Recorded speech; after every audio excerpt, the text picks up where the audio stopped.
book club. In light of the impending race war, I was thinking about doing something fun and lighthearted, but I Oh can't boy. because I'm stuck here reading chapter 14. A miserable experience if ever there was one. Oh boy. So, What makes it so miserable? well, I'm glad you asked. Also, before we get to that, where the hell is Brandon? Brandon is not here. He's busy with homework. Ah. He's a loser. So, your boy's flying solo for this one.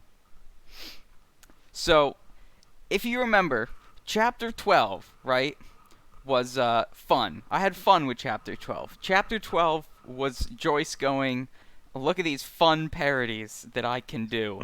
And it was like genuinely pretty funny and enjoyable, and I laughed and I smiled and I learned to love again. Yeah, that it was actually good. It was like genuinely good. Like just worth reading for enjoyment. Chapter 13 was like 40 pages of Gertie going, I wish the handsome boy would ride his bicycle by my house again so that he can gaze upon my blue socks. And then like 40 pages of Bloom being like, I want to kiss a nun. You shouldn't show too much pity to a girl even if she has a bad leg because she might take advantage of you.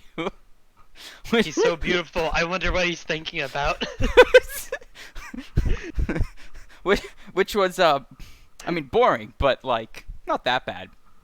But oh boy, chapter 14 is it's Joyce doing wacky literary styles again, but without any hint of like irony or mirth or like enthusiasm.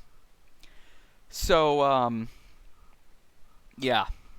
There's no like chapter 12, right? Was like look at the absurdity of me describing Leopold Bloom as an Irish folk hero who has body hair like a thistle and shells carved with the faces of famous monks such as Muhammad and I forget the other ones. But chapter 14, there's no irony here. It's just Bloom going, look at all these other literary, or not Bloom. It's Joyce going, look at all these other literary styles that I can write in. But then just writing in them like normal instead of doing anything fun. And they're not fun literary styles. It's not like, look, I wrote in the style of an old-timey sports announcer. It's, look, I wrote in the style of a Latinese manuscript, which are distinctly unfun. So, yeah. Hope you weren't planning on having fun. So, chapter 14 is unofficially titled Oxen of the Sun, after the book of the Odyssey, Oxen of the Sun. Uh, the short synopsis of which is Odysseus and the boys go to the island of Helios, and someone is like, hey, you'd better not touch the sacred cattle. And Odysseus is like, okay, we won't touch the sacred cattle. And he's like, all right, boys, promise you won't touch the sacred cattle. And they're like, okay, we promise. And then they touch the sacred cattle. So Helios' daughter tells Helios, and Helios tells Zeus, and Zeus smikes the fuck out of the ship and just lightning bolts that bitch into splinters. So Odysseus like just takes the bits that are left and lashes them together into a raft and is like, all right, guess I'm just gonna float away on this, and does. This theme is echoed by the events of chapter 14, in which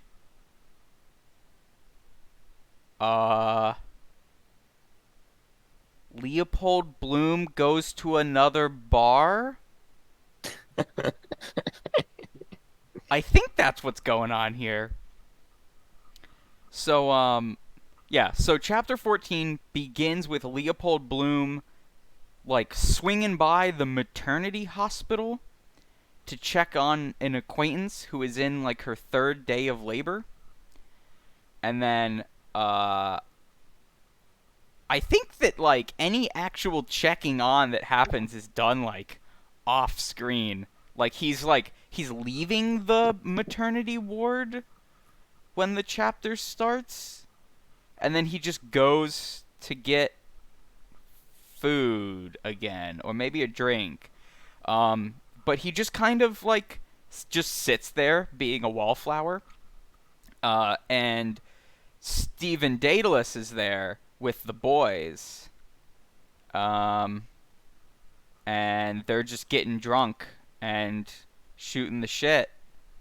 And Bloom just like watches them and listens to them talk and then thinks about things. And that's pretty much it. And totally just the boys getting drunk talking about things could have been a really fun chapter, but instead of being fun, it just wasn't. Also, the overall theme is of like gestation and pregnancy and childbirth. In that they just talk about gestation and pregnancy and childbirth a lot. But also, That's not really a theme at that point. Also, according to the annotations, the style of the text progresses from older, more archaic styles to gradually more modern ones, as if the prose itself is gestating. Or being gestated? Something like that. But anyway, the problem is, as soon as you figure out how to read one of these styles, it just switches to a new, equally uninterpretable one. So it starts off with an incantation in the style of Roman priests. That's like pre-Christian priests. Deshiel holes Iamus, Deshiel holes Iamus, Deshiel holes Iamus. Send us bright one, light one, horhorn, quickening and womb fruit. Send us bright one, light one, horhorn, quickening and womb fruit. Send us bright one, light one, horhoon, quickening and womb fruit. Hoopsa boya boy, hoopsa. Hoopsa boya boy, hoopsa. Hoopsa boya boy, hoopsa. The annotations have a translation of this, but it doesn't make any goddamn sense. Because it's not supposed to make sense. That's it. That's the extent of the fun that will be had this chapter. Except for some jokes that'll come up a little bit later. And then it just gets into an imitation of Latin prose styles of Roman historians, or more specifically, of the overly literal and dry translations of them into English. So Bloom's like, or Joyce is like, you see all those really boring translations that you did of Latin texts? This is what you sound like. This is how boring you are and how unfun it is to read you. Which is, I mean, great message, but why do I have to suffer? So I'm gonna just read you some of this text here. Universally, that person's acumen is esteemed very little, perceptive concerning whatsoever matters are being held as most profitably by mortals with sapience endowed to be studied, who is ignorant of that which the most in doctrine erudite, and certainly by reason of that in them high minds ornament, deserving of veneration, constantly maintain, when by general consent they affirm that other circumstances being equal by no exterior splendor, is the prosperity of a nation more efficaciously asserted than by the measure of how far forward may have progressed the tribute of its solicitude for that proliferant continuance which of evils the original, if it be absent when fortunately present, constitutes the certain sign of omnipotent nature's incorrupted benefaction. Anyone want to take a guess as to what that one single sentence meant? No. I'm sorry, my brain glazed over. Yup, so did mine. I don't know what it means. Yeah. Here's another one. It gets worse. It doesn't get better, it gets worse. For who Oh, is boy. there who anything of some significance has apprehended, but is conscious that the exterior splendor may be the surface of a downward trending, luculent reality, or on the contrary, anyone so is there unilluminated as not to perceive that as no nature's boon can contend against the bounty of increase, so it behoves every most just citizen to become the exhortator and admonisher of his semblables. I'm sorry, his what? His semblables? Is Joyce taking the piss here? Yes. Okay. Semblable.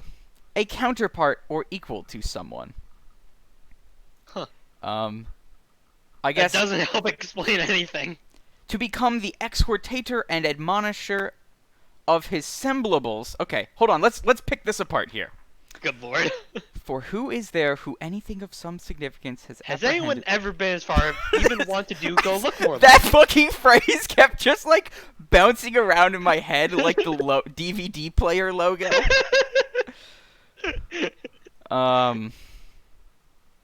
For who is there who? Okay, who is there who anything of some significance has apprehended, but is conscious that the exterior splendor may be the surface of a. I'm gonna Google luculent here. Luculent.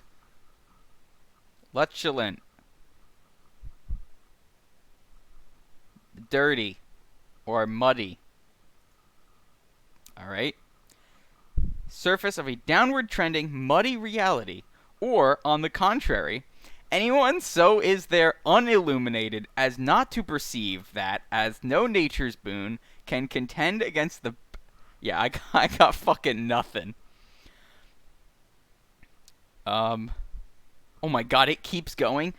The exhortator and admonisher of his semblables, and to tremble lest what had in the past been by the nation excellently commenced might be in the future not with similar excellence accomplished, if an inverecund habit shall have gradually traduced the honorable by ancestors transmitted customs to that thither of profundity that the one was audacious excessively, who would have the hardihood to arise, affirming that no more odious offense can for anyone be than to oblivious neglect to consign that evangel simultaneously command and promise which on all mortals with prophecy of abundance or with diminution's menace that exalted of reiteratedly procreating function ever irrevocably enjoined.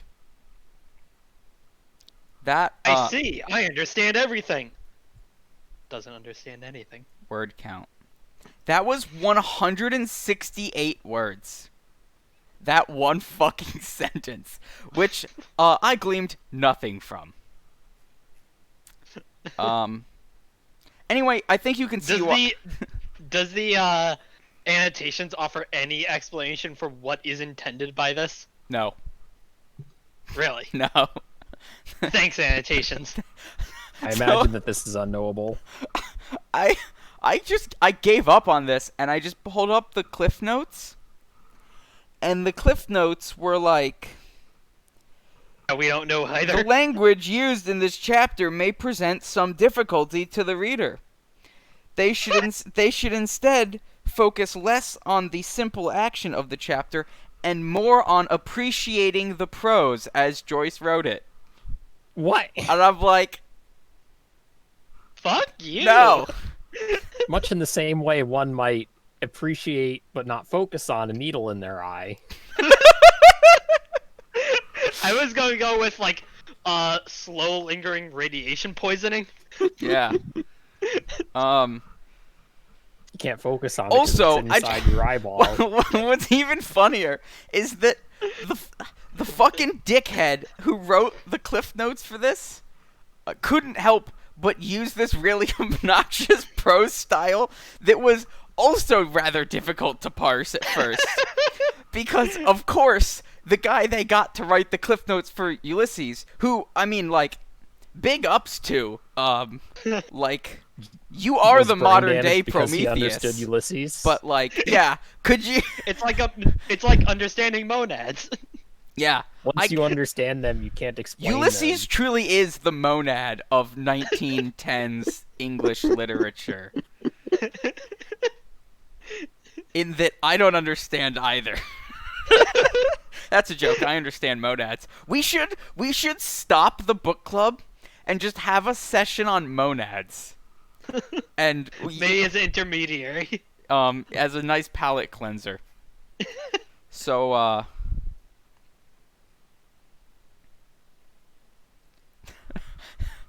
I'm sorry, I got distracted by the tweet Paul posted.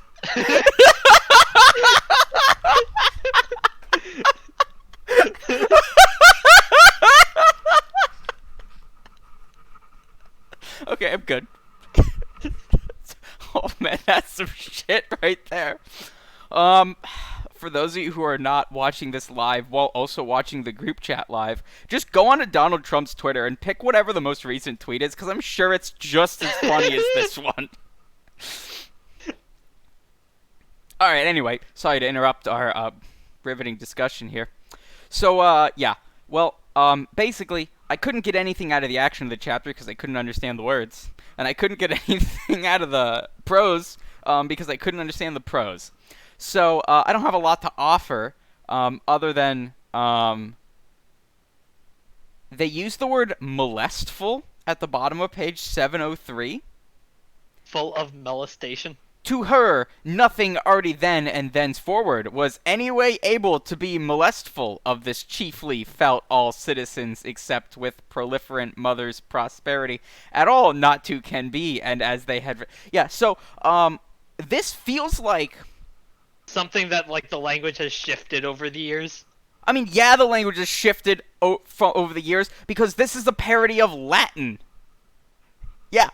We shifted. Huh. What I was gonna say is, no, this feels like the kind of thing that would be spit out by like a Markov chain, where you're like, every triplet of words feels like they make sense together, and yet has no bearing on any of the other words. Like, chiefly felt, okay. All citizens, yeah, I'm with you, except with, alright, proliferant mothers, you're losing me a little bit here, prosperity at all, where is the sentence going? Not to can be and as they had. You just spit out a bunch of fucking, like, what do you call them? Prepositions? Conjunctions? You just shit some stuff out on the page here. Like, yeah, Joyce really is just taking the piss. I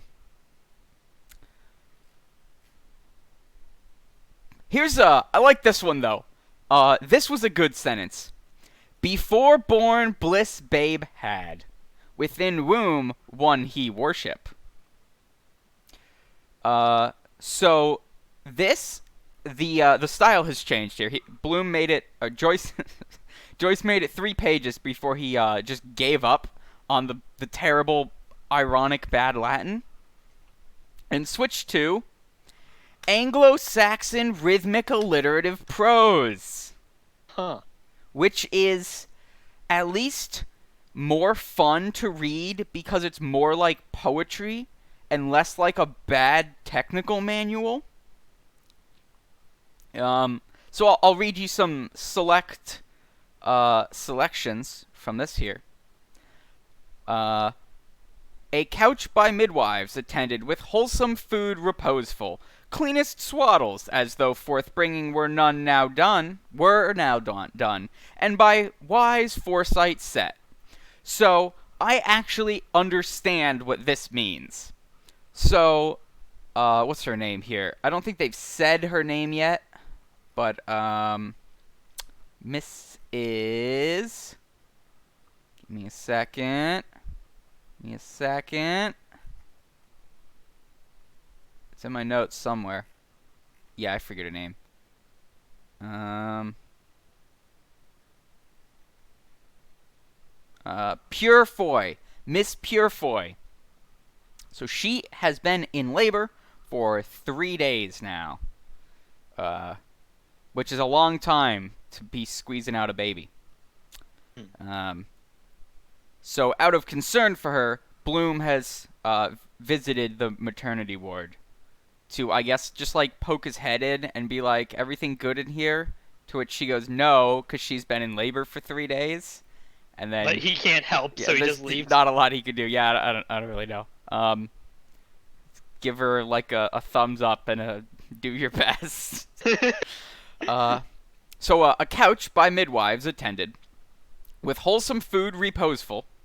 So you got couch, midwives, food set out, cleanest swaddles, as though forth bringing were now done. So they got a blanket to swaddle the baby, laid out as though the birth was done, and by wise foresight set. So as if they put it out knowing they would need it, but they don't need it yet because the baby hasn't been born yet.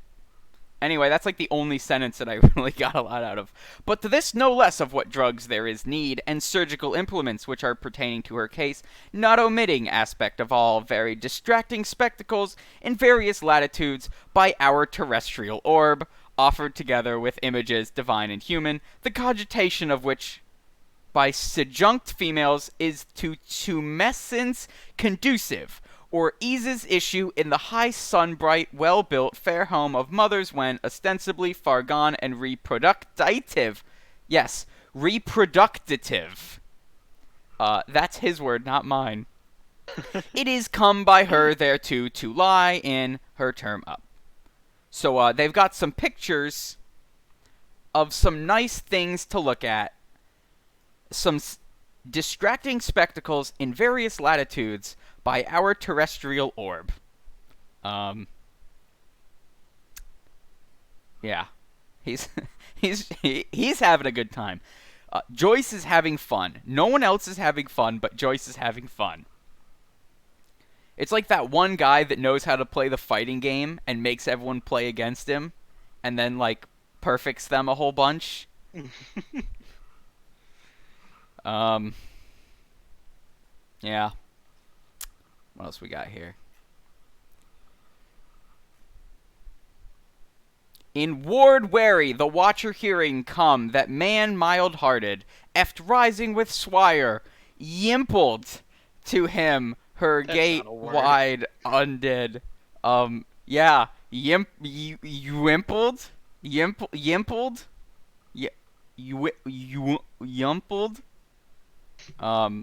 Yeah, I don't... refuse to believe that's a word. Well, it is a Middle English word. So a fake word. Yeah, okay, so basically, just sticking a Y at the beginning of words that nowadays just start with a W is a thing they used to do back then. A wimple is like the... The way you said that implies like they know what words we would be using, and then just like told them and stuck a Y in the front. Yeah. So a wimple is a kind of headdress. Typically, it was basically like the medieval Catholic equivalent of the hijab, niqab. All I can think of are weeples and whuppies. Yeah, it's like a whuppie, but unlike a whuppie, it's a white cloth hair covering thing. Yeah. Anyway, wait, what? Wait, but they use it as a verb. What? What? Wait, what? Okay, wimple can mean to cover with or as if with a wimple. In ward wary, the watcher hearing come, that man mild heart. Okay. In ward wary, the watcher hearing come, that man mild hearted. All right, that's got to be Bloom. Eft rising with swire. All right, swire. Swire is a Hong Kong and London-based diversified conglomerate. Many of its core businesses can be found within the Asia-Pacific region. cool. What did it used to mean? Swire. The neck. Okay. Alright. I'm with it. Okay. Oh, I got it. Alright. Okay. In Wardweary, the Watcher hearing, come that man, mild-hearted, eft rising with neck wrapped. So he's got a scarf on, is what they're saying. Okay. To him, her gate wide undid. Okay, I'm pretty sure gate wide undid means that, like, her vagina is, like, fully spread open on account of day 3 of labor. Is that... Oh, I guess that would make sense. Is that what gate means here, though?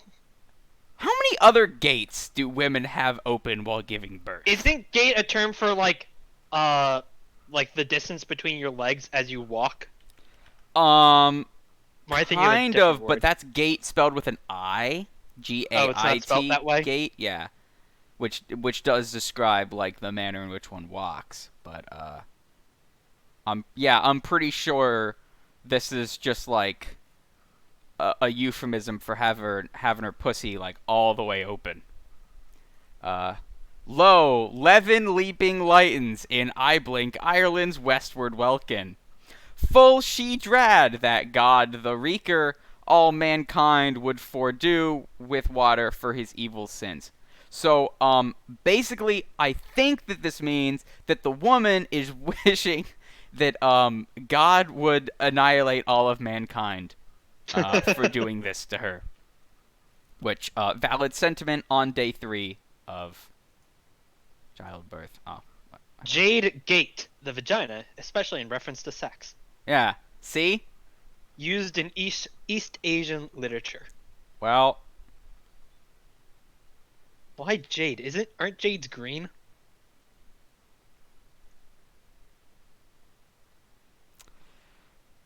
Christ's rude made she on breastbone, and him drew that he would rathe in fair under her thatch.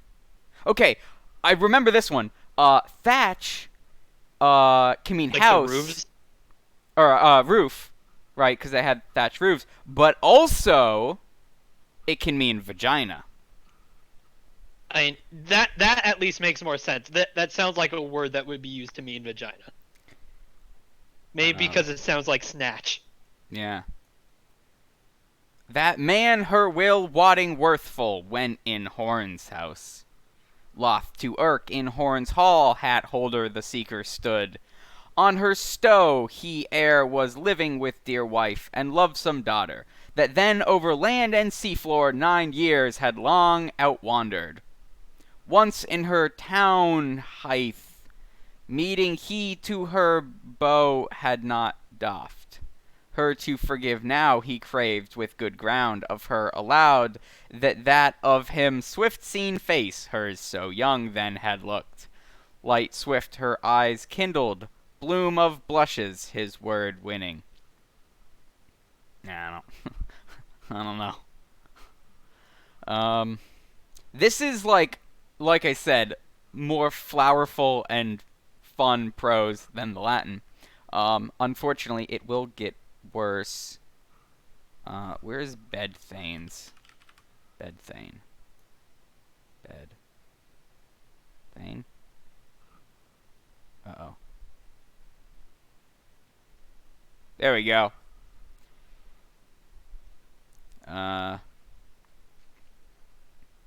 Truest Bedthanes they twain are, for Horn holding warriest ward. I tried to find out what a Bedthane is. I have so far been unsuccessful. It's one of those words where when you look it up, you just get Ulysses quotes.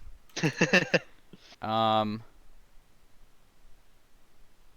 thane is, in historical Anglo-Saxon and Scottish culture, a high-ranking man.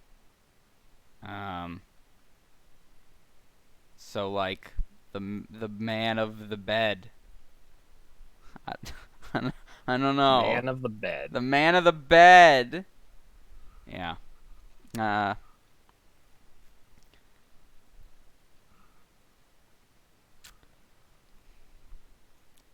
and then, oh, there was another fun one here. Let me see if I can find it. Where's the crab? Crab?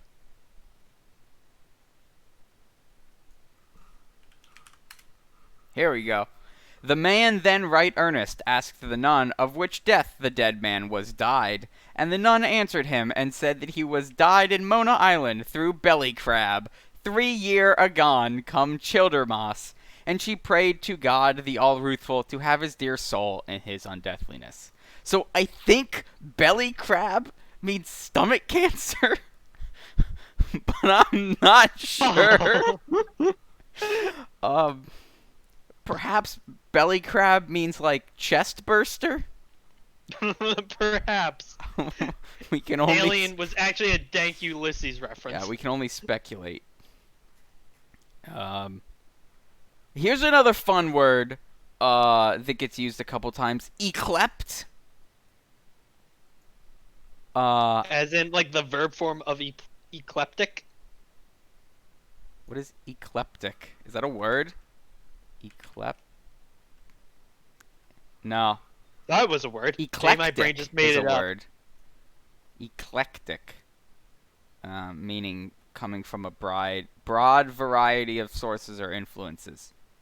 No. Eclept means by the name of in, like, How's Middle that English. spelled? Yclept. It's, yeah, it's, sure is a word.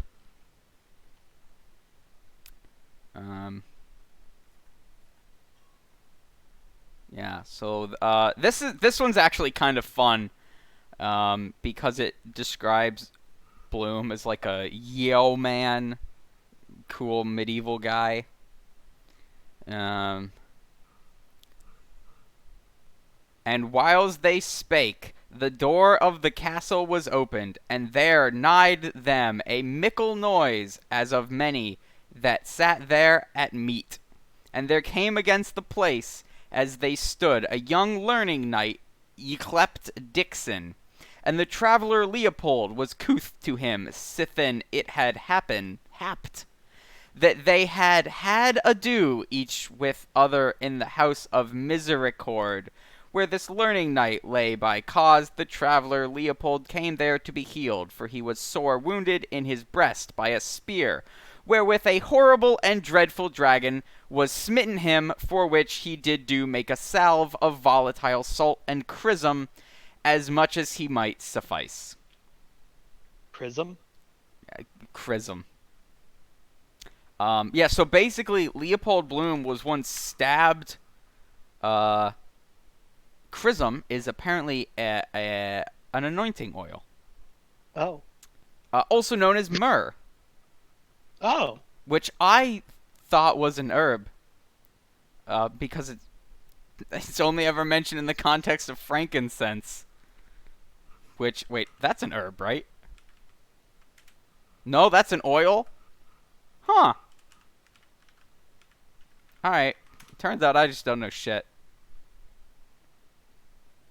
What was the first one in the trio? Gold? Was it gold? I thought it was gold. Wasn't it gold, Gold's not frankincense, oil. and myrrh? Frankincense and myrrh. Yes. Yes. Yeah, it is. both of which were tree resins. But gold's not. Bold, big if true. Gold does not grow on trees. Yeah.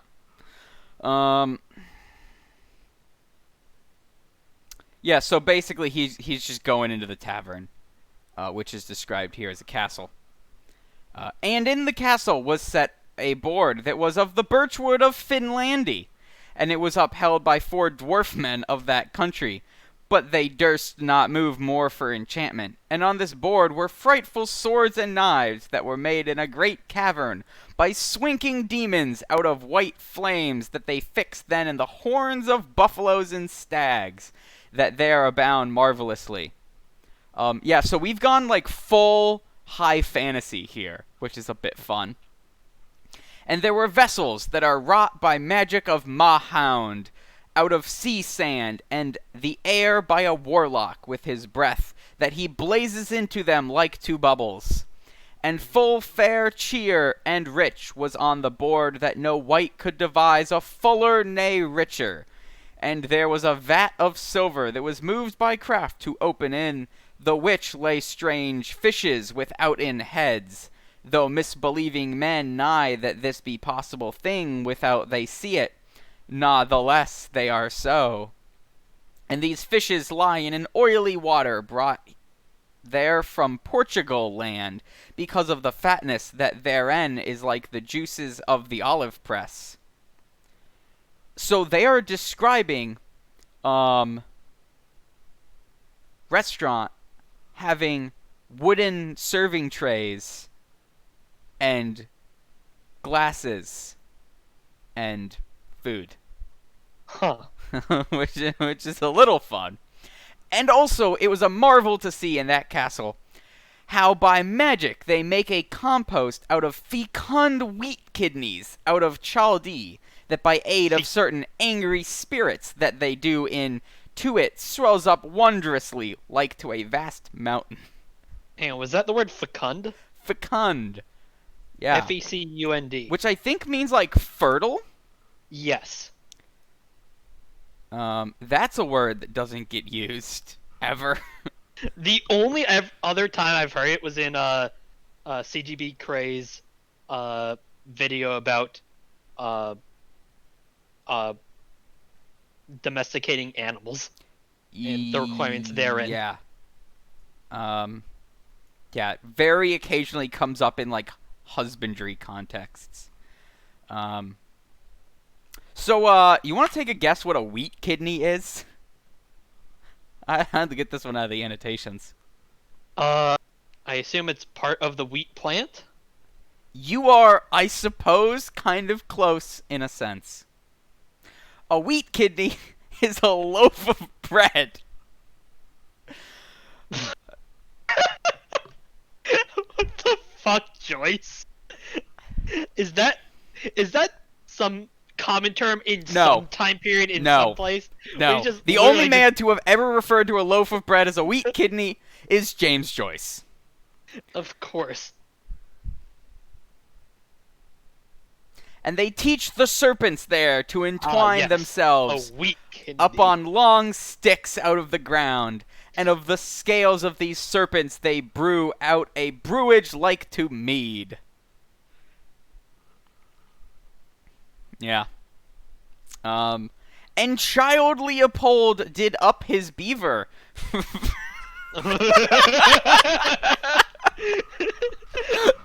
get the feeling he did not mean it to. I don't know. That. I don't know what he means by beaver. And Child Leopold did up his beaver for to pleasure him. And he might have meant it like that. and took a pertly, somewhat in amity, for he never drank no manner of mead, which he then put by, and anon full privily he voided the more part in his neighbor glass, and his neighbor nist not of this while.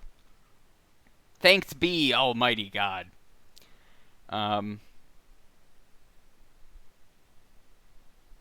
Yeah. This is something. Some woman who is maybe the woman that he came to see is given birth.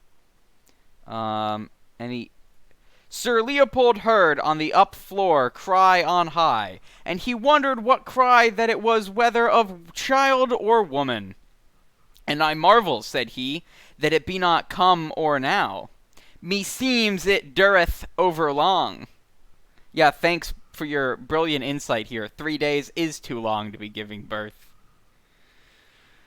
So he sees Lena who was one of Bloom's friends, who, if I recall, not Bloom's friends, one of Stephen's friends, who, if I recall, in chapter maybe chapter 5, had bumped into Bloom And they had kind of like one of those awkward conversations where someone like says something to you, but you only half heard them, so you try and like guess what they said and just say something non-committal like "Me too, thanks." Only Lenahan was talking about the horse race, and Bloom was like, "Nice day today," and Lenahan was like, well, if Bloom thinks it's a lucky day for my horse, then I'll bet it all, and then lost a bunch of money on the horse. And like he keeps showing up like periodically, like to talk about how upset he is that he lost all his money on this horse race. It's just kind of fun. I think he actually talks about it again in this chapter. So Lenahan's the guy who lost a bunch of money on the horse race. So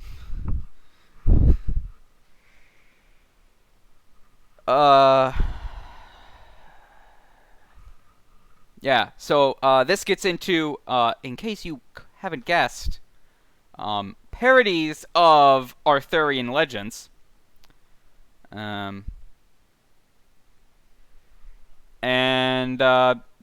then it kind of switches over to like Daedalus talking as Bloom just kind of observes. Now let us speak of that fellowship that was there to the intent to be drunken, and they might. There was a sort of scholars along either side the board, that is, board here meaning table, that is, to wit, Dixon, yclept Junior of St. Mary Mercibles. So, again, yclept means by the name of. So, this is Dixon by the name of Junior of St. Mary Merciables. So he's got the sentence backwards here, because it is a junior of St. Mary Merciables, St. Mary Merciables being a, I believe a Catholic, like hospital, medical school kind of deal, by the name of Dixon. Again, all mistakes in Ulysses are divinely inspired, so... with other his fellows Lynch and Madden, scholars of medicine, and the Franklin that hight Lenahan, and one from Alba Longa, one Crotters, and young Stephen, that had mine of a freer that was at head of the board, and Costello, that men clepen punch Costello all long of a mastery of him erewhile jested. And all of them, reserved young Stephen, he was the most drunken, that demanded still of more mead. And beside the meek Sir Leopold. But on young Malachi they waited, for that he promised to have come, and such as intended to no goodness said how he had broke his avow. So the boys are here getting drunk, and they're waiting for Malachi to show up. And Bloom is sitting at their table, because he's friends with Simon Daedalus being Stephen Daedalus' father, and so he's like, I'll just sit with this kid, because I kind of know him.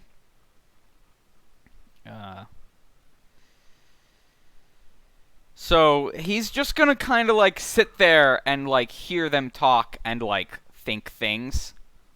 But they're not... So, normally when Bloom thinks things, everyone has a great time, right? Because his things are like,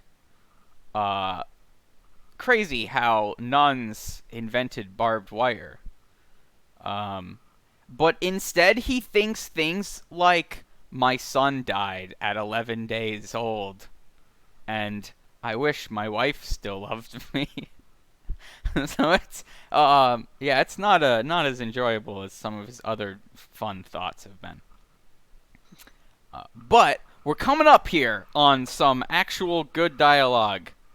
Thank God.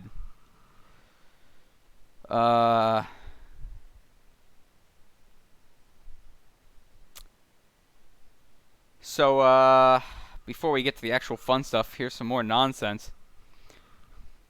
For they were right witty scholars, and he had heard their R's sounds, each gen other as touching birth and righteousness. Young Madden maintaining that put such case, it were hard the wife to die, For so it had fallen out of manner of some year agone with a woman of Iblana in Horn's house, that now was trespassed out of this world, and the self night next before her death, all leeches and pothecaries had taken counsel of her case. Skip ahead a bit.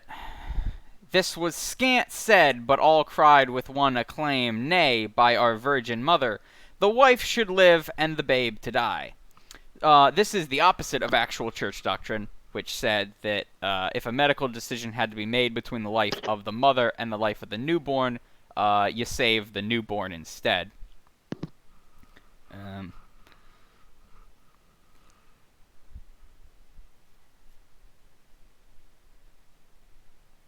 And then they start talking about sex and stuff.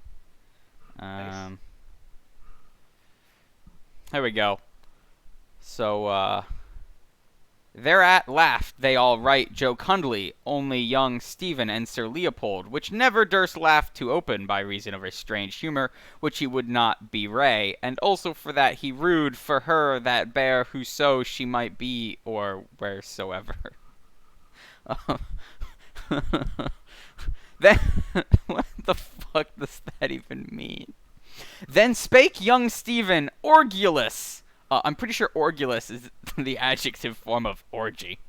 Of Mother Church that would cast him out of her bosom, of law of canons. Hey, want to Orgulus? Daedalus Oh is wait, adjective, not verb. Daedalus is about to list a bunch of ways by which a woman can become pregnant. Lilith, patron of abortions. Bigness wrought by wind of seeds of brightness, or by potency of vampires mouth to mouth, or by the influence of the Occident, or by the reek of moonflower, or and she lie with a woman which her man has but lain with effecto secuto, or peradventure in her bath, according to the opinions of Averroes and Moses Maimonides. He said also Was how... he suggesting two women scissoring after one of them has had sex with a man? Yes. To I get think the other so, woman yeah. pregnant? Yes. I think that's what he's So suggesting. so let me just walk through these here. So Lilith, patron of abortions, is as the name suggests, the demon of miscarriages and stillbirths, which perhaps is not inclined to grant pregnancies. Bigness wrought by I thought what we were listing here was ways a woman can get pregnant. we are yes. How does that get a woman pregnant? You are asking the wrong guy. I presume you just ask for one of the babies that she has taken? I think, Ah. or I think that it says that the church would cast out Lilith. I don't know. I don't know. Bigness wrought by wind of seeds. So, several times in Greek myths,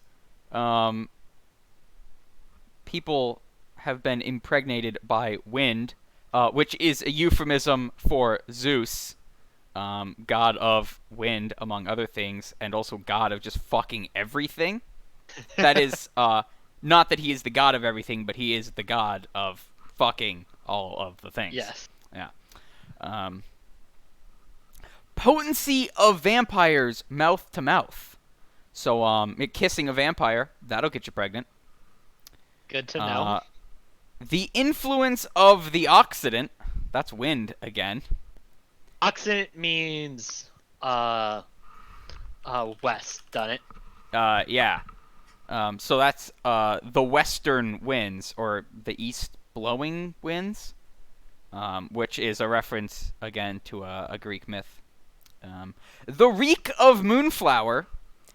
Basically, it was believed that if you hung out with menstruating women, you could just become pregnant that way. Wait, what does moonflower mean? Is it Period. an actual flower? No. Oh, It's just your period. it is just a slang term for period. Yeah. Or and she lie with a woman, which her man has but lain with. Yeah, so if a woman has sex with a woman who had sex with a man, gets pregnant. Per adventure in her bath, according to the opinions of Averroes and Moses Maimonides.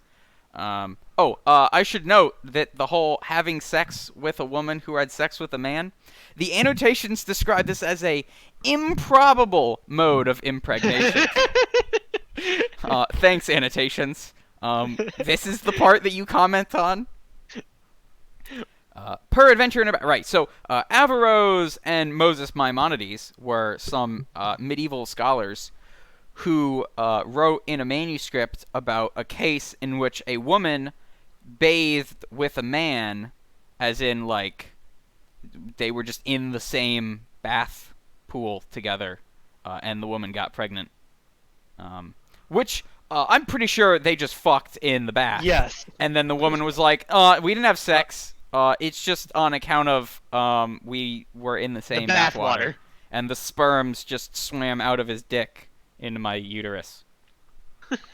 The monks, of course, not knowing any better, were like, "Yeah, I think that's how it works." Interestingly enough, the annotations didn't describe this one as improbable.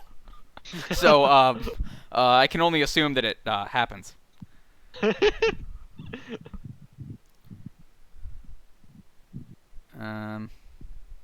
He says some other wrong things. Yeah, so like all of those things were wrong. I assume he's being wrong on purpose here because unlike Bloom, he's like actually smart. He said also how at the end of the second month a human soul was infused. That's not true. Catholic doctrine holds that life begins at conception, and so does the soul. Has that always been the I case? thought it was originally at quickening or whatever. What the fuck is quickening? When it Isn't starts that to the kick. Isn't that the fourth Evangelion movie? You mean kickening? I don't know, man. Anyway, yeah, I don't I know don't the know. name for this shit. See, Also, that is actually the original name of the fourth Evangelion movie. It is. Evangelion. this is an Ava-free podcast. Perhaps Thank you very Catholicism is much. an Get the Ava fuck out of here. reference. If only Brayden was here to have comments on Catholic doctrine for us. If Oh, only. Alas!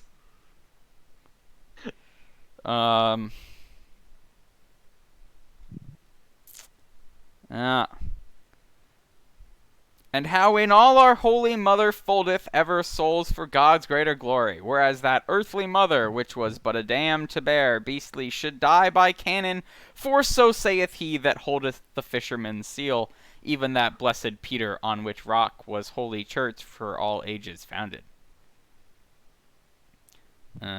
All they bachelors then asked of Sir Leopold, would he in like case so jeopard her person as risk life to save life? And wariness of mind he would answer as fitted all, and laying hand to jaw, so he's hitting him with the thinking emoji. He said, as his wont was, that as it was informed him, who had ever loved the art of physic as might a layman, and agreeing also with his experience of so seldom seen an accident, it was good for that mother church be like at one blow had birth and death pence, and in such sort deliverly he scaped their questions. So he is just not answered. And that is truth, party, said Dixon, and or I a pregnant word. Get it? It's a pregnant word, because, like, they're talking about pregnancy. It's a hilarious pun there. Thanks, Joyce. Wait, I don't get the other part of. You've the never term heard the pregnant phrase "a pregnant word"? I actually No. don't remember what it means. I just know that it's a pregnant word. Pregnant in the context of words or phrases means full of meaning, significant or suggestive. Huh. A word that carries a lot to it. Which is funny because he just goes and or I which is none of those words being particularly meaningful. But Sir Leopold was passing grave maugre his word by cause he still had pity of the terror-causing shrieking of shrill women in their labor, and as he was minded of his good lady Marian, that had borne him an only man-child, which on his 11th day on live had died, and that no man of art could save, so dark is destiny. And she was wondrous stricken of heart for that evil hap, and for his burial did him on a fair corselet of lamb's wool, the flower of the flock, lest he might perish utterly and lie akeld. For it was then about the midst of winter, and now Sir Leopold, that had of his body no man-child for an heir, looked upon his friend's son, and was shut up in sorrow for his forepast happiness, and as sad as he was that him failed a son of such gentle courage, so grieved he also in no less measure for young Stephen, for that he lived riotously with those wastrels, and murdered his goods with whores. So Bloom is like, man, I'm sad that unlike my friend Simon, my son died at 11, and his son grew up to hang out with a bunch of punks and whores. Yeah, so Bloom's basically just here to be sad and cast judgment.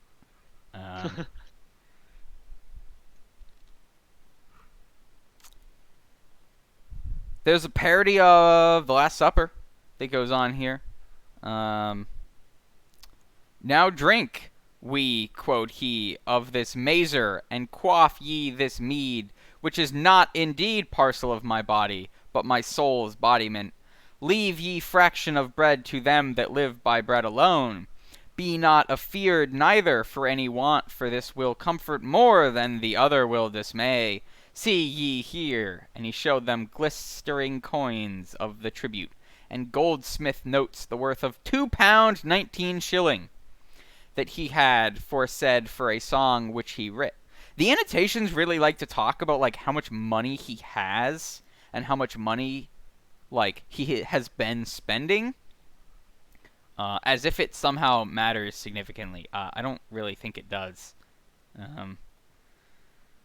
They all admired to see the foresaid riches in such dearth of money as was here before. So basically, if you recall, right, he got paid earlier today. Can you believe that it's only been one day? He got paid like 600 pages ago, and it was that morning. So, having gotten his paycheck, he immediately takes the boys to the bar to blow most of his money on booze. What a good lad.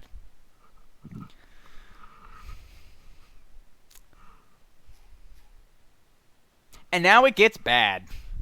Again. I mean, it already was kind of bad, but oh man, it gets worse. Oh wait, hang on. I wanna read this passage here. Know all men. Where does it start? Know all men. He says he gives this fucking monologue here. Know all men, he said. Time's ruins build eternity's mansions. What means this? You're asking the wrong guy. Desire's wind blasts the thorn tree, but after it becomes from a bramble bush, to be a rose upon the root of time. Mark me now. In woman's womb, word is made flesh, but in the spirit of the Maker, all flesh that passes becomes the word that shall not pass away. This is the post-creation. Omnes caro ad te veniet. No question but her name is Puissant, who avin tried the dear course of our agon buyer, healer, and herd, our mighty mother and mother most venerable, and Bernardeth saith aptly that she hath an omnipotentium de pare supplicam, that is to wit, an almightiness of petition, because she is the second Eve, and she won us, saith Augustine, too, whereas that other, our grand dam, which we linked up with by successive anastomosis of naval cords. Someone Google anastomosis for me. How the fuck is that spelled? Anastomosis.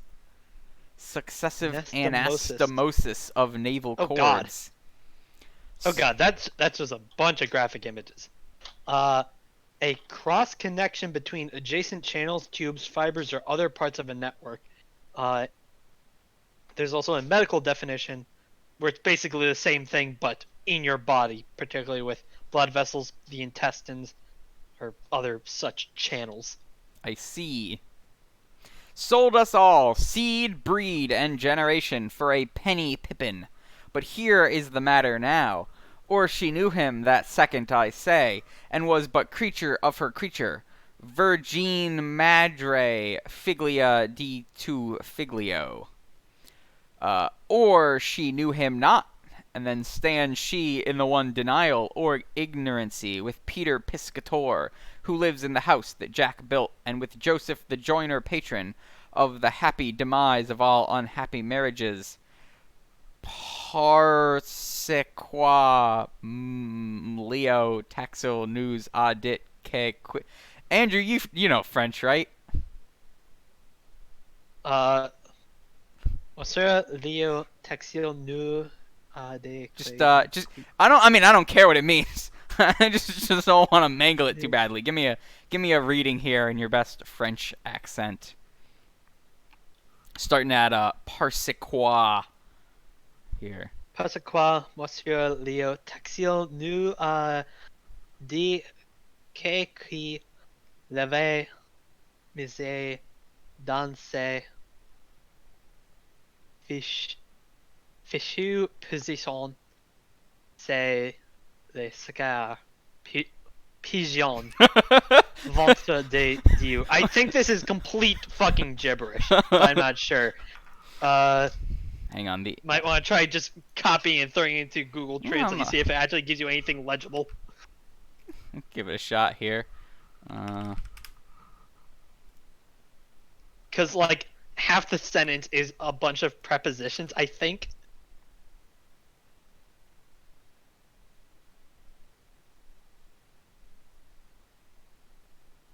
All right. According to the old translator here, because Mr. Leo Taxil us said that who put her in that damn position was the coronation. Pigeon, belly of God. So there might be a joke here that Daedalus is just not good at French. Let's consult the annotations. Let's see. Annotations begin on page 408. I don't know how much French has changed in the intervening years. Probably as much as not a English. lot, on account of the language police will shoot anyone that tries to make a conjunction. out of Pretty anything much. Pretty or, much. contraction. Slang punishable by death. Literally ban the word email. Yeah. I see. Okay. French. Alright, let's compare this translation with the machine translation here, because Mr. Leo Taxiel has told us that the one who put her in this wretched position was the sacred pigeon. Bowels of God. So I think Bowels of God is meant to be that's just a old-timey swear. Yeah, that's a curse. Like, because back in those days, it was actually a pretty big deal to call on the various body parts of God. Yeah. So I think that this is not perfect French. Us said that the machine translation has pulled out. Yeah. I'm fairly certain, machine translation does pretty well going from one Romance language to another.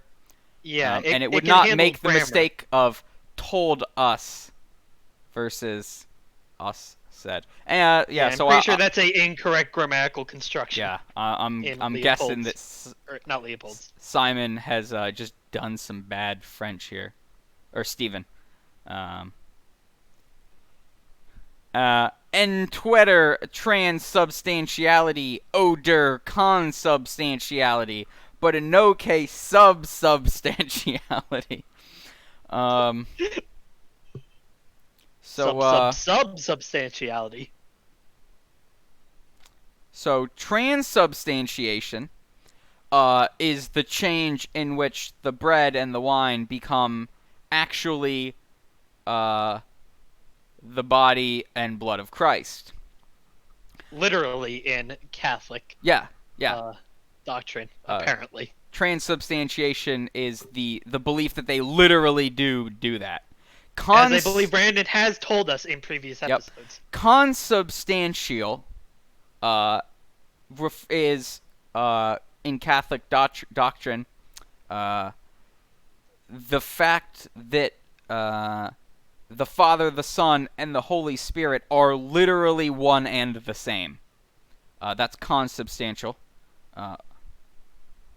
So in Lutheran doctrine, consubstantiation says that the bread and wine do not literally become the body of Christ. They just are the body of Christ in the same way that Christ is the Holy Spirit and the Father, right? Subsubstantiality is just the nonsense that he's made up. According to the annotations, suggests that the substance of bread and wine is debased, as implied by free association with Leo Taxile's crude accusation of bestiality, copulation with le sacre pigeon, which don't fuck the sacred pigeon. which the annotations direct me Don't to fuck a the sacred previous annotation, 3.50, which I'm just gonna go look up because I really want to know about this sacred pigeon. 350. 350. Oh boy. Oh, this isn't the one about the sacred pigeon. This is the one about Contrans Magnifican Jew Bangtantiality. Alright, that word. For those of you who missed that, go back to like a book club episode 1, probably. Maybe episode 2, when we did chapter 3. Yeah. Alright, where were we? A pregnancy without joy, he said. A birth without pangs. A body without blemish. A belly without bigness. So this is referring to the fact that supposedly, while Mary was pregnant with Jesus, she gave birth. So she didn't get all He big just and sort of fell out. yeah, she didn't get all big and pregnant. She didn't have any pain during childbirth on account of pain during childbirth is like residual punishment for the sin of Eve having eaten the apple. But Mary was, of course, free of all sin. Yeah. Let the lewd with faith and fervor worship. With will we withstand with, say. And then, this is fun. So one of them starts quoting a song, but the annotations are like, we don't really know what this song is because no one ever wrote it down. We're just aware that the song existed at the time, which is pretty great.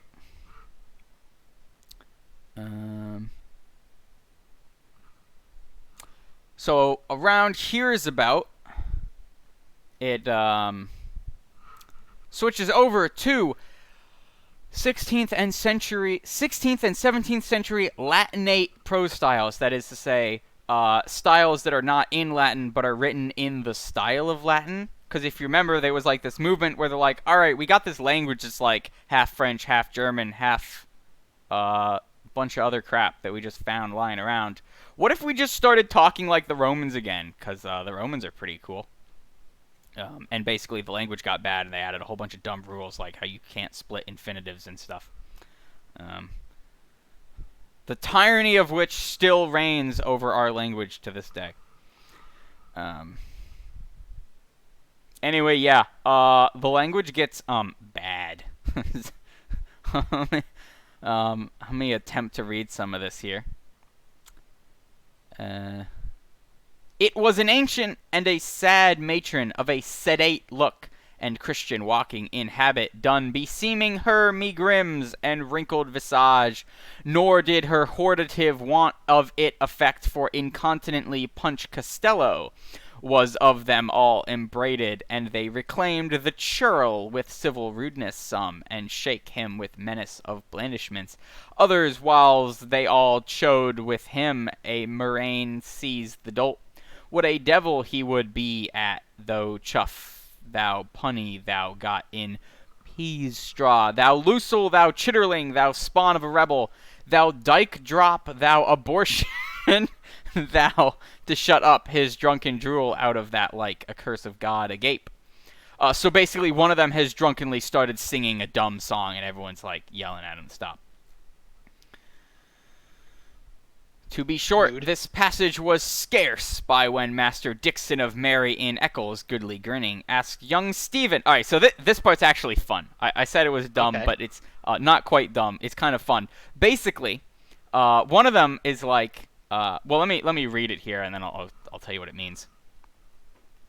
Master Dixon of Mary in Eccles, goodly grinning, asked young Stephen what was the reason why he had not sided to take friar's vows, and he answered him, obedience in the womb, chastity in the tomb, but involuntary poverty all his days.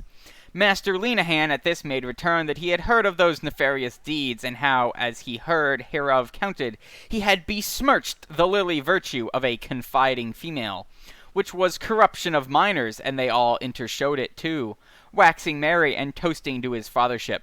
But he said very entirely it was clean contrary to their suppose, for he was the eternal Son and ever virgin. Thereat mirth grew in them the more, and they rehearsed to him his curious rite of wedlock, for the disrobing and deflowering of spouses, as the priests use in Madagascar Island. She to be in guise of white and saffron, her groom in white and grain, with burning of nard and tapers on a bride bed, while clerks sung Kyries, and the anthem Ut novetur sexum omnis corporis mysterium, till she was there unmated. So basically, Dixon is like, hey Stephen, why haven't you taken the vows? And Stephen goes, obedience in the womb, chastity in the tomb, but involuntary poverty all his days, which is a parody, right, of the monk's vows of obedience, chastity, and voluntary poverty. So he's like, well, you see, I was obedient in the womb, and I'll be chaste in the tomb, but I got this involuntary poverty going on, which is kind of funny because he just got paid and is flexing his money by buying tons of alcohol for all of his friends. Which we know to be a problem for him. Yeah. So it seems that any sort of poverty inflicted upon him is purely voluntary by virtue of his poor financial management. So then Lenehan makes a joke that he heard that Daedalus has besmirched the lily virtue. Basically saying chastity, that's a laugh. Well, he's saying, like, yeah, I heard you had sex with a woman. And everyone laughs, and they have a toast to his fathership. And Daedalus is like, no, it is quite the contrary, for I am the eternal Son and ever virgin. And they laugh even more at that. What was the bit about corruption of a minor earlier? I'm guessing that they're saying that the confiding female that he had sex with was on the younger side. Right, okay. Thereat mirth grew in them, so they're laughing even more at him denying it. And they rehearsed to him the curious rite of wedlock for the disrobing and deflowering of spouses. So they're saying, like, you know, in Madagascar, they have sex during the wedding, while the clerks watch and chant the anthem, Ut novetur sexus omnis corporis mysterium. So this Latin bit here is like a parody of, like the Latin, like mottos that groups of monks would have. This one in question means, may the full nature of... Wait, what is it? Hang on, I wrote this down. May the whole mystery of physical sexuality become known to us. which is a pretty Huh. fun thing for monks Just to have. as they're slogan. watching the couple fuck. Yeah. This is obviously nonsense, right? Because whatever priests they have in Madagascar are not going to be like Christian Chanting priests Latin. chanting Latin. I assume maybe the missionaries were really going on in Madagascar. Also, interesting fun fact. Back in the Middle Ages, it wouldn't be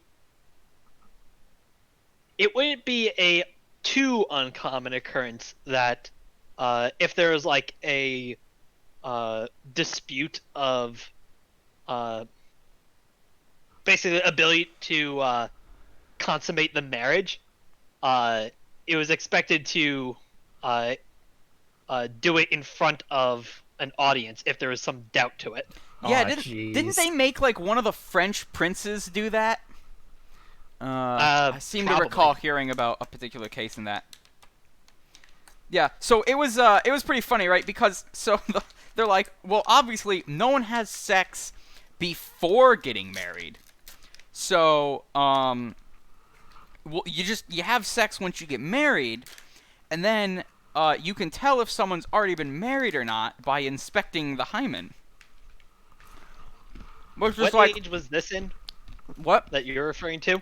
Oh, this was just a thing throughout Europe in the Middle Ages. They would have like the court doctor verify that the Cooter bride inspection in day. question had her hymen intact, which doesn't make any sense, right? Because like the hymen No. is not this protective film that just covers up the vagina and is like It's more peeled like a away. pull tab.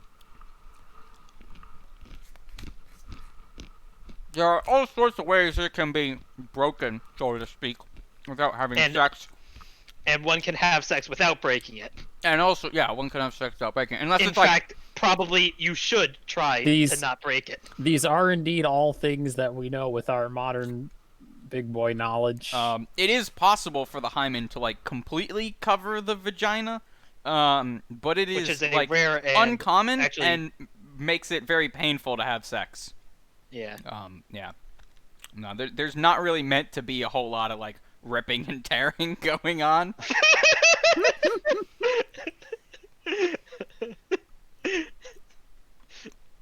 Not unless you're playing the Doom soundtrack on your IoT butt plug. Sorry, ladies. E1M1 stays on during sex. Alright, where were we? Alright, so, I tried many times to make sense of this sentence and have gotten nowhere.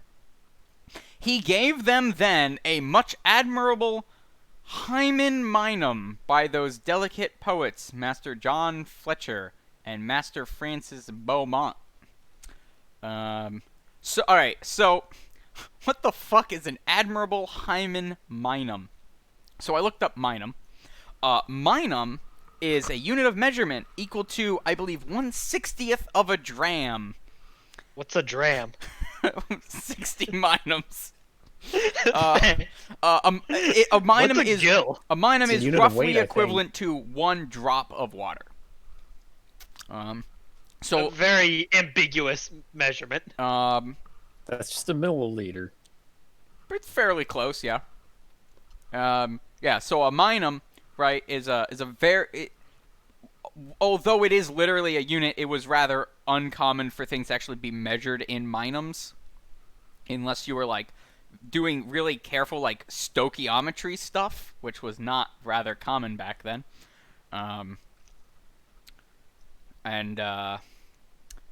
It's also, it can refer to a very short musical note, or just in general to mean like the way we would say that there is a drop of something, just to mean like a very, very small quantity of it. So he has given them a much admirable drop of hymen by those delicate poets. I didn't realize it comes in drops. Are there other words for hymen? Like, this seems like there's a pun going on. I'm gonna Google this here. Does it mean anything else?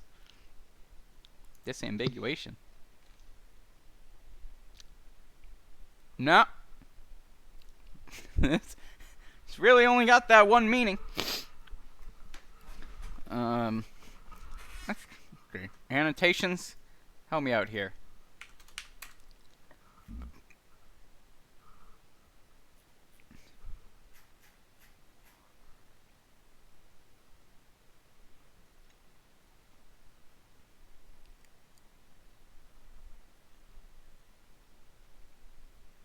Uh-huh. All right. So the all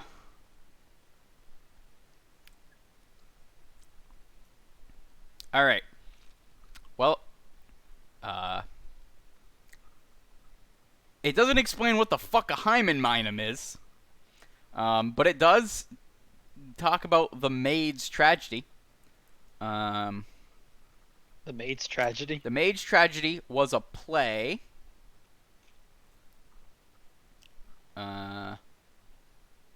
Or a song from a play, perhaps, one of the two. To bed, come, Hymen, lead the bride, and lay her by her husband's side.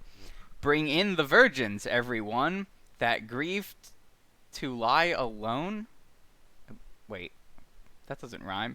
Bring in the virgins, every one that grieved to lie alone, that they may kiss while they may say a maid.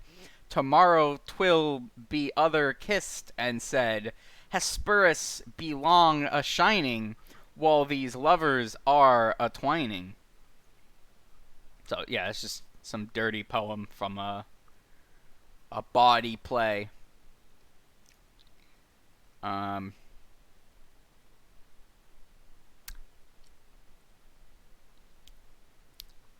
you ready? I'm about to hit you fuckers with a sentence. Brace Oh, no. yourselves. You might want to fasten your seatbelts for this one. An exquisite dulcet epithalom. Wait, what? Epithalom?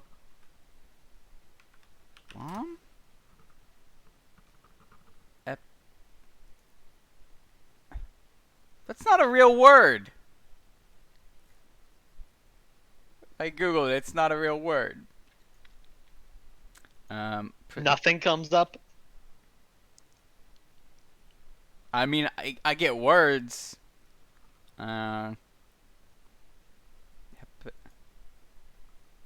Alright, well, it's a fake word, so I can say it however I want. An exquisite dulcet epithalom. Epithalame? What the fuck? An exquisite dulcet epithalame of most mollificative suadency for juveniles amatori, whom the odoriferous flambeaux of the paranymphs have escorted to the quadrupedal proscenium of connubial communion. I'll just let that sink in there. Okay, well, hold on. Okay, so an epithalame, presumably here, comes from the Greek epithalamium, or the Latin epithalamium from the Greek epithalamian,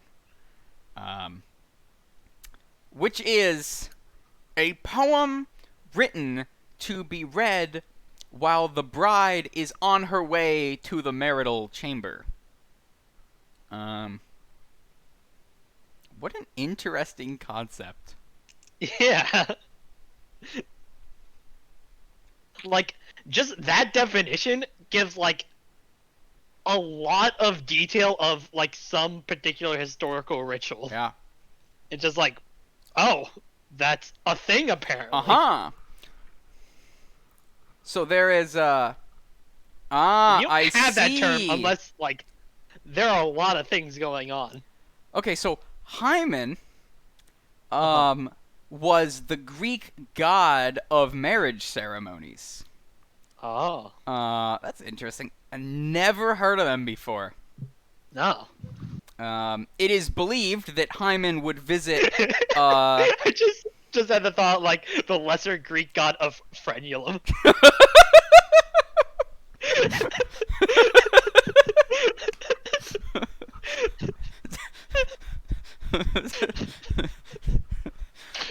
Right. So, it was the belief of the Greeks that if Hymen visited your wedding, the marriage would be a good one. But if he didn't show up, then the marriage was doomed. So they would cry out for Hymen to show up while they were on their way to the marital chamber, Mhm. which is a little funny because just imagine like you're carrying your new wife off to have sex and everyone's just chanting Hymen, Hymen, Hymen. So how exactly did they determine whether or not the goddess Hymen showed up? I don't know. This beats the fuck out of me. I'm gonna look into this a bit.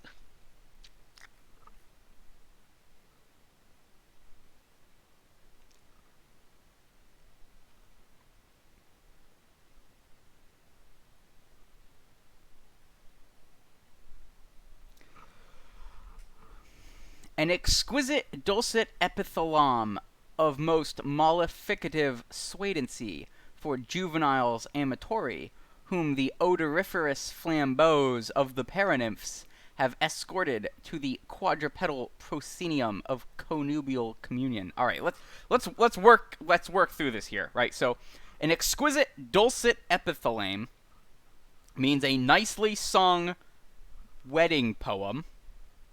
Mollificative. Mollificative.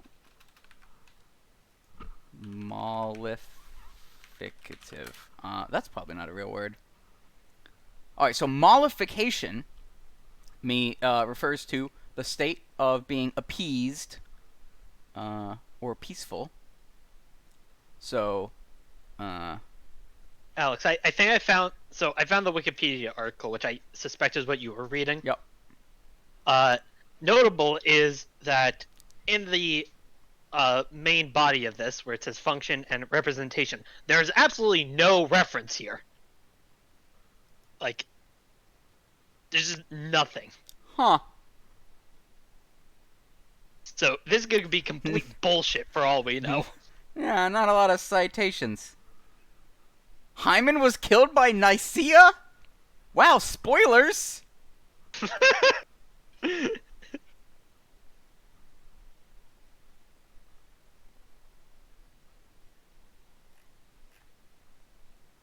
Hold on, you can't just casually throw out that Hymen was killed by Nicaea. You gotta give me a little bit more of a backstory there. Citation needed! Citation needed! Is this just fucking fan fiction? Just feel right fan fiction Hold about on. Greek All right, gods on Wikipedia? I gotta look this up because I'm now like emotionally invested into this. I can guarantee if I Google like Hymen and Nicaea, I'm gonna get like a result from some like grad students like page. It's gonna be like Web 1.0. it's gonna be like humanities.college.edu/j smith/greeks/ right? Like Hymen. we've all been there. Yeah.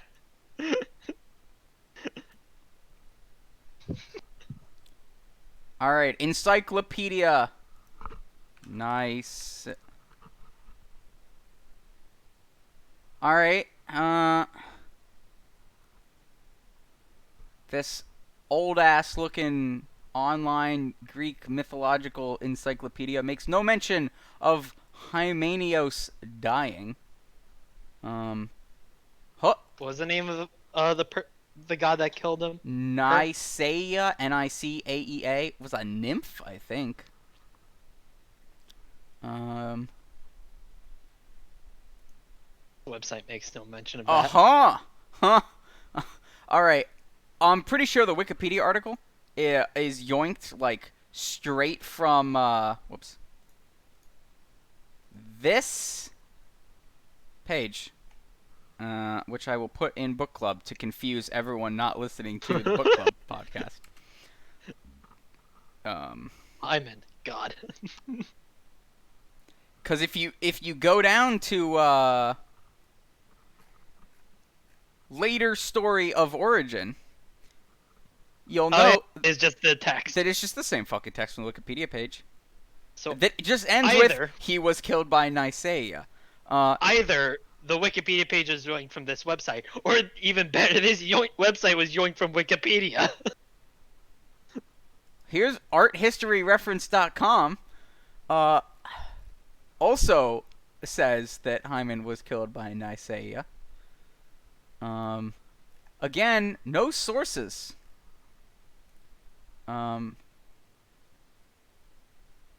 This might be one of those things that someone just made up, and it just kind of bounced around to all of the different wikis. A little cytenogenesis. Yep. All right. Anyway, I'm trying to pick up the pace a bit here. Yeah. 720. Got a little distracted there. For what it's worth, this book leads us down some interesting rabbit holes. Yeah. Like, I learned something today, that Hymen was a Greek god.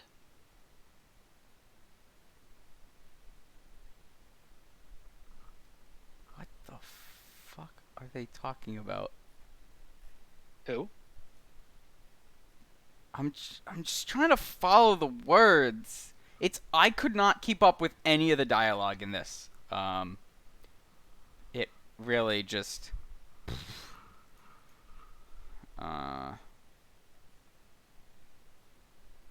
Adiaphane. The Adiaphane in the noon of life is an Egypt's plague, which in the nights of pre-nativity and post-mortemity is their proper ubi and quamodo.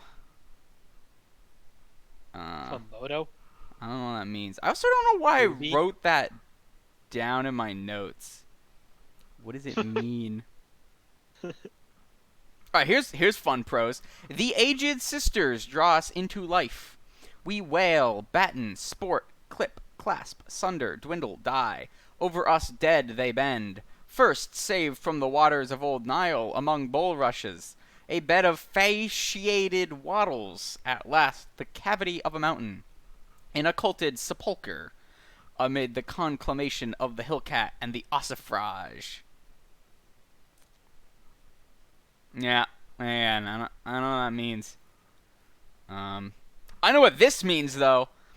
Behold the mansion reared by Dadle Jack. See the malt stored in many a refluent sack. In the proud cirque of Jack John's bivouac. So, there is a poem called The Domicile Erected by Jack.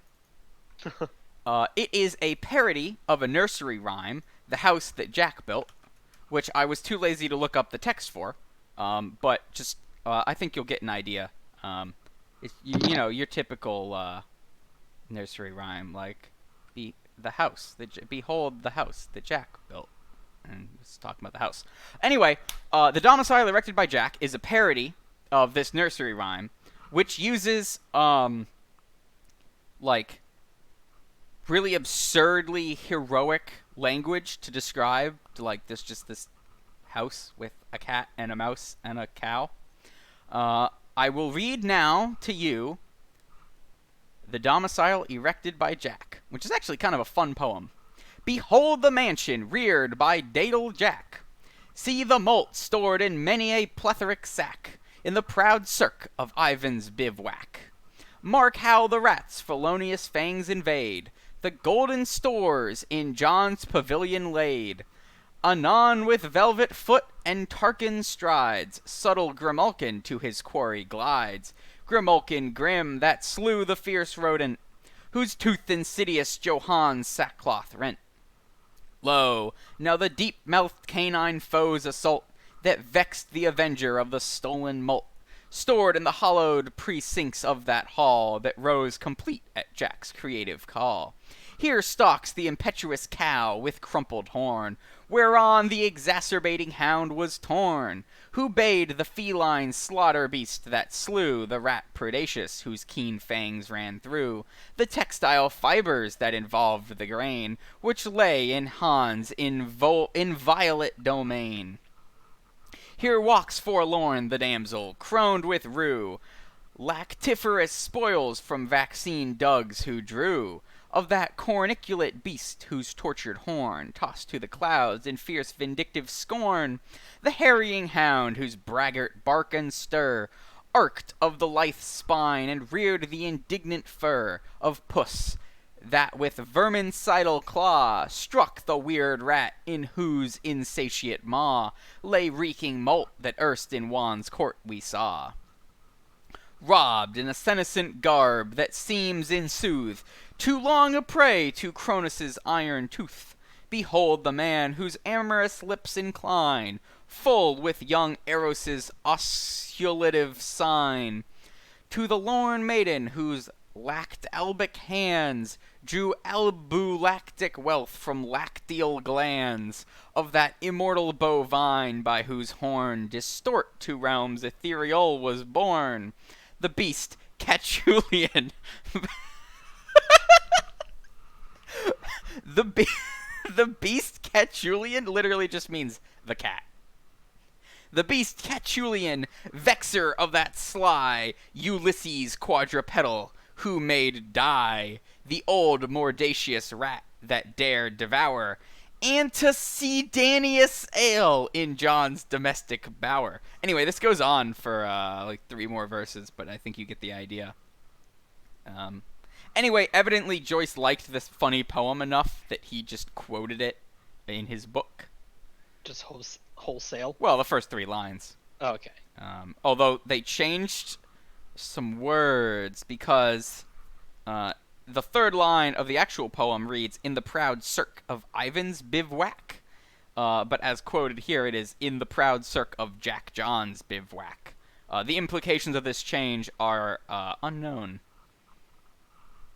It hammers outside. It thunders outside, which sounds like hammer. Ball loud on left, Thord thundered in anger awful the hammer hurler.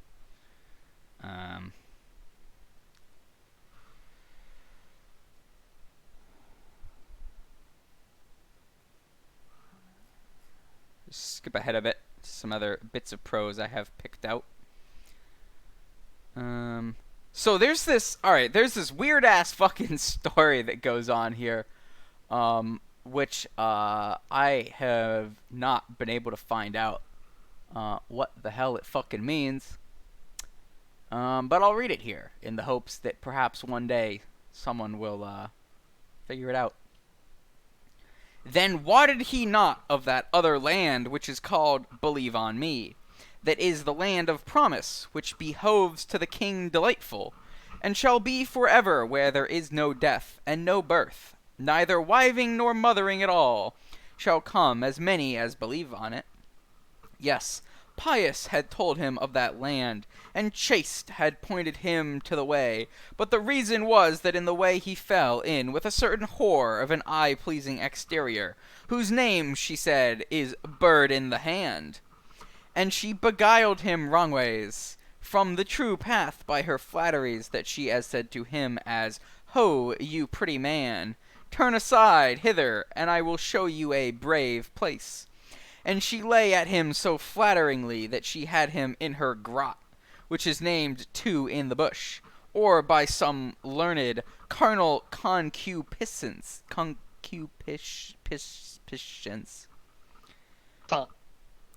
This was it, what all that company that sat there at commons in mans of mothers the most lusted after, and if they met with this whore Bird in the Hand, which was within all foul plagues, monsters, and a wicked devil, they would strain the last, but they would make at her and know her, For regarding believe on me, they said, was naught else but notion, and they could conceive no thought for it, for, first, two in the bush, whither she ticed them, was the very goodliest grot, and in it were 4 pillows, on which were 4 tickets, with these printed on them, pick up back, and topsy-turvy, and shame-face, and cheek by jowl.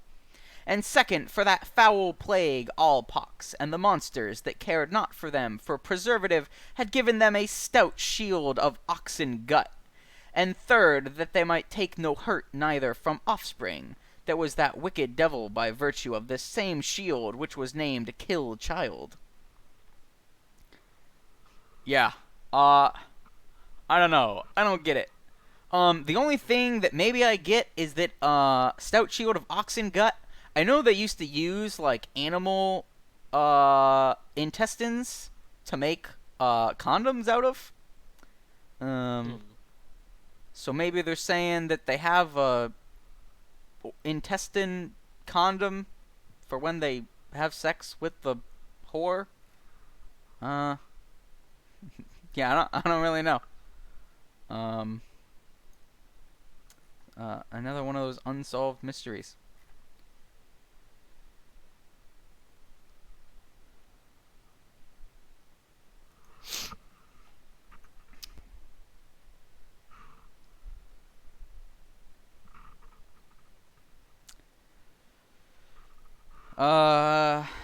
Now it switches to an even less fun style somehow.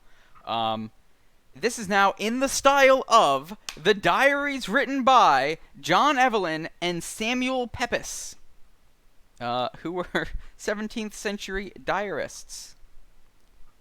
This is such an absurdly specific style to do a parody of that, like, no one would get what you're referencing.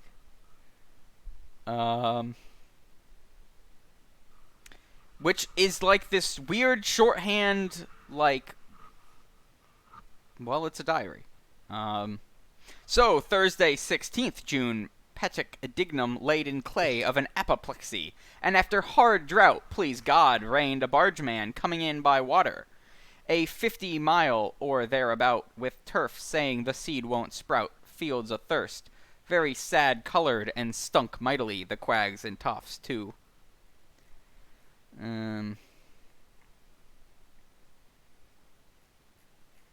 Yeah, man, it just, this really just goes on.